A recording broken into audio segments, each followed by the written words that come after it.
One of my students messaged me a parenting question at 2 a.m. last week. The kind of question that keeps you up at night when the house is quiet and your brain just won't shut up.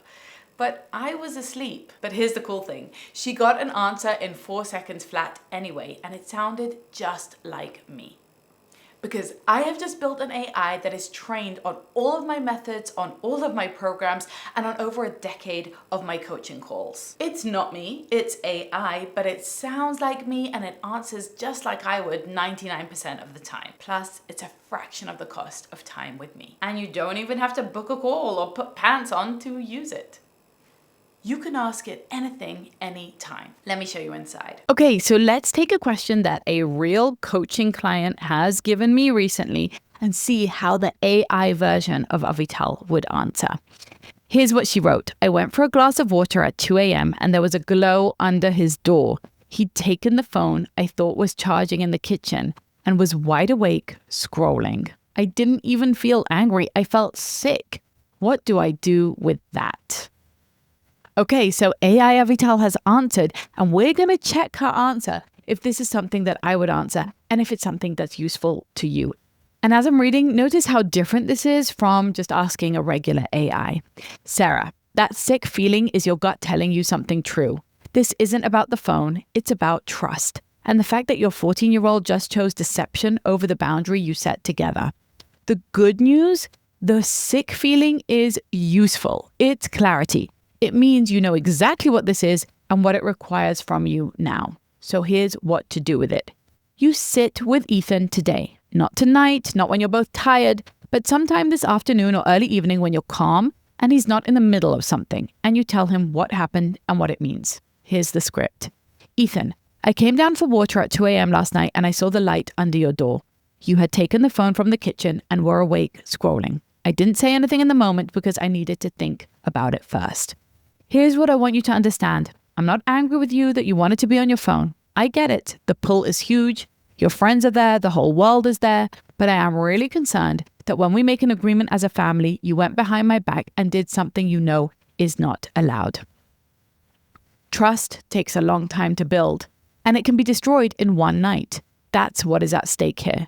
Not just the phone, the trust. And without trust, you don't get more freedom. You get less. Here's what happens next.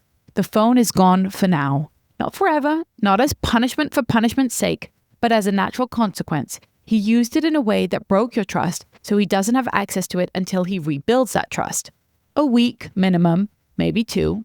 You and your husband decide the timeline together and tell him clearly. He earns it back through changed behavior, not through apologies because words are cheap, but through a stretch of respectful, honest communication. You tell him, when I see that you can be open with me, that you can handle frustration without sneaking, and that you're taking this seriously, then we'll talk about what comes next. And finally, you stay calm and matter of fact. This is not a moral catastrophe. Teens test boundaries and sometimes lie to get what they want. It is developmental and unacceptable, both at once. You're not devastated, you're just clear. This is how trust works, and this is what happens when you break it. Here are the things that you don't do. Don't let that sick feeling turn into a shame spiral for him or for you. He's not a bad kid. You are not a failed parent. He made a choice that prioritized short-term desire over long-term trust. And now he learns what that costs. That's exactly how people grow up. Trust is something that takes a really long time to build. And with just one fell swoop, you can destroy it.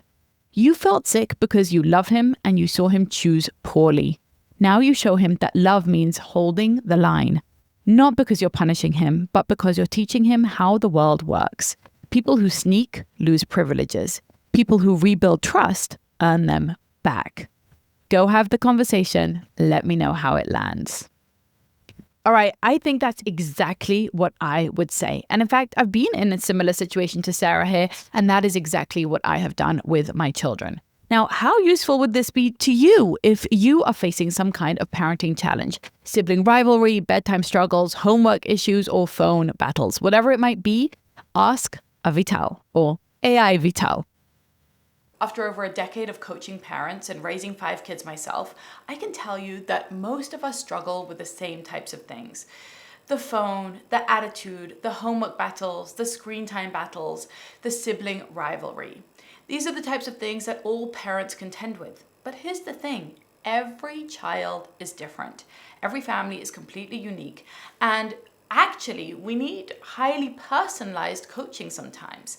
It can feel like my specific child and my specific situation doesn't quite fit into the rubric of the general advice out there. Plus, the general advice out there in today's day and age has become really soft and squidgy and not super pragmatic or helpful. It's as though they don't really know real kids in the real world. But I do. That is why I've built Ask Avital. This is the first AI trained on over a decade of my coaching and available to answer your questions at 2 a.m. How cool is that? Now imagine an entire year of having me in your back pocket for the price of one coaching session with me. Your first 3 questions are completely free, so you might as well check it out. You'll see how drastically different it is from regular AI at ask.hifam.ai.